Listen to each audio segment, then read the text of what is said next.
JDS ಭದ್ರಕೋಟೆಯಲ್ಲಿ ಮತ್ತೆ JDS ಹವಾ ಶುರುವಾಗುತ್ತೆ. ವಿಧಾನಸಭಾ ಚುನಾವಣೆಗೆ ಸಿದ್ಧತೆ ನಡೆಸುತ್ತಿದೆಯಾ ಜೆಡಿಎಸ್ ಪಾಳೆಯಲ್ಲಿ? ಜೆಡಿಎಸ್ ಜಿಲ್ಲಾಧ್ಯಕ್ಷ ಏನಂದ್ರು ಗೊತ್ತಾ? ತುಮಕೂರು ಜಿಲ್ಲೆ ಜೆಡಿಎಸ್ನ ಭದ್ರಕೋಟೆ ಎಂದು ಬಹಳ ವರ್ಷಗಳ ಹಿಂದೆ ಗುರುತಿಸಲಾಗಿತ್ತು. ಗುಬ್ಬಿ, ಚಿಕ್ಕನಾಯಕನಹಳ್ಳಿ, ತುರುವೇಕೆರೆ, ಕೋಟಗೆರೆ, ಪಾವಗಡ, ತುಮಕೂರು ಗ್ರಾಮಾಂತರ ಇವೆಲ್ಲವೂ ಜೆಡಿಎಸ್ ಶಾಸಕರು ಗೆದ್ದಿರುವಂತಹ ಹಾಗೂ ಅತ್ಯಂತ ಹೆಚ್ಚು ಕಾರ್ಯಕರ್ತರು ಇರುವಂತಹ ತಾಲೂಕುಗಳಾಗಿ ಗುರುತಿಸಿಕೊಂಡಿತ್ತು. ಆದರೆ ಕಳೆದ ವಿಧಾನಸಭಾ ಚುನಾವಣೆಯಲ್ಲಿ ಚಿಕ್ಕನಾಯಕನಹಳ್ಳಿ ಹಾಗೂ ತುರುವೇಕೆರೆ ಕ್ಷೇತ್ರಗಳನ್ನ ಮಾತ್ರ ಉಳಿಸಿಕೊಂಡಿರುವ ಜೆಡಿಎಸ್ ಮುಂದಿನ ವಿಧಾನಸಭಾ ಚುನಾವಣೆಗೆ ಈಗಾಗಲೇ ಸಿದ್ಧತೆಯನ್ನ ಮಾಡಿಕೊಳ್ತಾ ಇದೆ. ಗುಬ್ಬಿ ವಿಧಾನಸಭಾ ಕ್ಷೇತ್ರ ಹಾಗೂ ತುಮಕೂರು ಗ್ರಾಮಾಂತರ ಕ್ಷೇತ್ರದಲ್ಲಿ ಜೆಡಿಎಸ್ನಲ್ಲಿದ್ದ ಎಸ್.ಆರ್. ಶ್ರೀನಿವಾಸ್ ಹಾಗೂ ಗೌರಿಶಂಕರ್ ಕಾಂಗ್ರೆಸ್ನತ್ತ ಮುಖ ಮಾಡಿರುವುದರಿಂದ ಅಲ್ಲಿನ ಕಾರ್ಯಕರ್ತರಲ್ಲಿ ಒಂದಷ್ಟು ಬದಲಾವಣೆಗಳು ಕಾಣ್ತಾ ಇದೆ.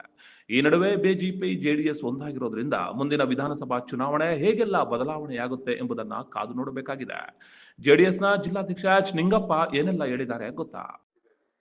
ನಾನು ಅಧ್ಯಕ್ಷನಾದ ಮೇಲೆ ಈಗಾಗಲೇ ಸುಮಾರು ಪಕ್ಷ ಸಂಘಟನೆ ಬಗ್ಗೆ ಈಗಾಗಲೇ ಸ್ವಲ್ಪ ಕೆಲಸ ಶುರು ಮಾಡಿದ್ದೀನಿ.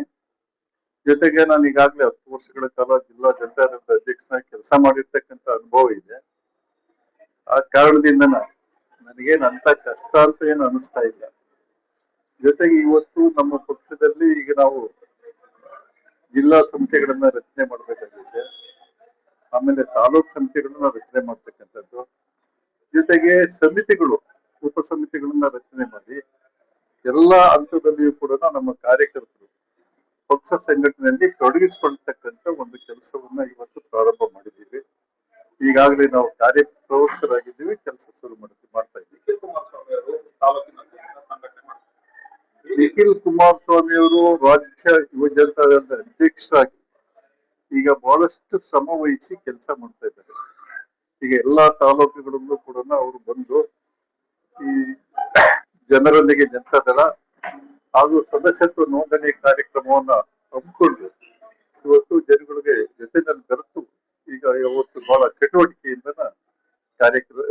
ಪಕ್ಷ ಸಂಘಟನೆಯಲ್ಲಿ ತೊಡಗಿದ್ದಾರೆ. ಎಂಪಿ ಚುನಾವಣೆಯ ನಂತರ ಮತ್ತೊಂದು ಚುನಾವಣೆ ಎಂಎಲ್ಸಿ ಬರ್ತಾರೆ. ಸೊ ಹೀಗಾಗ್ತಾ ಇದೆ. ಎಂಎಲ್ಸಿ ಚುನಾವಣೆಯಲ್ಲಿ ಏನಿಲ್ಲ, ಎಲ್ಲಿ ಅಭ್ಯರ್ಥಿ ಗೆಲ್ತಾರೆ. ಸುರೇಶ್ ಅವರಿಗೆ ಕೊಟ್ಟಿದ್ದಾರೆ, ಬಿಜೆಪಿಯಿಂದ ಕೊಟ್ಟಿದ್ದಾರೆ. ಅಲ್ಲ, ಈಗ ಯಾರಿಗೆ NDA ಇಂದ ಯಾರಿಗೆ ಕೊಟ್ಟರು ನಮಗೆ ಈಗ ಅಭ್ಯರ್ಥಿಗಿಂತಲೂ ಪಕ್ಷ ಮುಖ್ಯ. ಈಗ ನಾವು ಮೈತ್ರಿ ಮಾಡ್ಕೊಂಡಿದ್ದೀವಿ. ಮೈತ್ರಿ ಧರ್ಮವನ್ನ ಪಾಲಿಸಿಕೊಂಡು ಯಾರು ಅಭ್ಯರ್ಥಿ ಆಗ್ತಾರೆ ಅವರಿಗೆ ನಾವು ಕೆಲಸ ಮಾಡ್ತೀವಿ, ಅವರಿಗೆ ಗೆಲ್ಲಲಿಕ್ಕೆ ಶ್ರಮಿಸ್ತೀವಿ.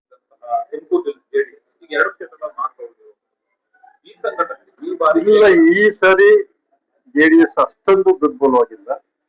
ಬಹುಶಃ ನಾವು ಈ ಸರಿ ಒಂದು 7-8 ಸೀಟ್ಗಳನ್ನ ಸ್ಥಾನಗಳನ್ನ ನಾವು ಗಳಿಸಬಹುದು ಅಂತಕ್ಕಂಥ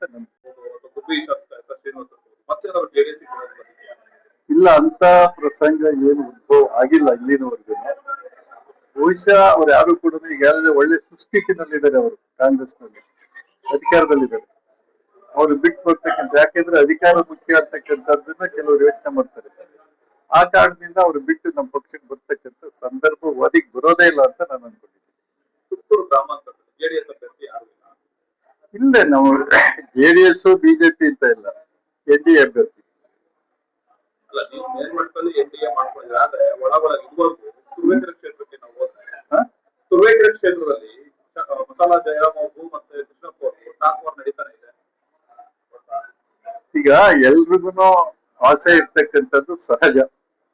ಆದ್ರೆ ಪಕ್ಷದ ವರಿಷ್ಠರು, ಎರಡೂ ಪಕ್ಷದ ವರಿಷ್ಠರು ಯಾರನ್ನ ಅಭ್ಯರ್ಥಿ ಅಂತ ಮಾಡ್ತಾರೆ ಅವರು ಅಭ್ಯರ್ಥಿ ಆಗ್ತಾರೆ, ಅವ್ರು ಗೆದ್ಕೊ ಬರ್ತಾರೆ. ಗುಬ್ಬಿ ಎಲ್ಲ ಕ್ಷೇತ್ರದಲ್ಲೂ ಜೆಡಿಎಸ್ ಪ್ರಬಲವಾಗಿದೆ. ಗುಬ್ಬಿ ಇರ್ಬೋದು, ಇನ್ನ ಚಿಕ್ಕೂರು ಇರ್ಬೋದು, ಎಲ್ಲಾ ಕ್ಷೇತ್ರದಲ್ಲೂ ಪ್ರಬಲವಾಗೇ ಇದೆ. ಯಾವುದೇ ತೊಂದರೆ ಇಲ್ಲ. ಬಟ್ NDA ಅಭ್ಯರ್ಥಿ ಗೆಲ್ತಾರೆ. ನಿಮ್ಮ ಭವಿಷ್ಯದ ಹೂಡಿಕೆಗೆ ಸ್ಮಾರ್ಟ್ ಆಯ್ಕೆ ಬೇಕಾ? RERA registered, TUDA approved Bhairava green valley ಇದೀಗ ತುಮಕೂರಿನಲ್ಲಿ 40 ಎಕರೆಗಳ ಪ್ರೀಮಿಯಂ ಲೇಔಟ್, ಸಿಸಿ ರಸ್ತೆ, ಲೇಔಟ್ ಒಳಗೆ ವಿಶಾಲವಾದ 60 ಫೀಟ್ ವೈಡ್ ರೋಡ್ ವ್ಯವಸ್ಥೆ, underground drainage, 24 hours water facility ಮತ್ತು ಸಂಪೂರ್ಣ ವಿದ್ಯುತ್ ವ್ಯವಸ್ಥೆ. ಭೇಟಿ ನೀಡಿ Bhairava green valley, Bellavi road, Tumakuru. Chalukya news, ಜನರಿಗೋಸ್ಕರ.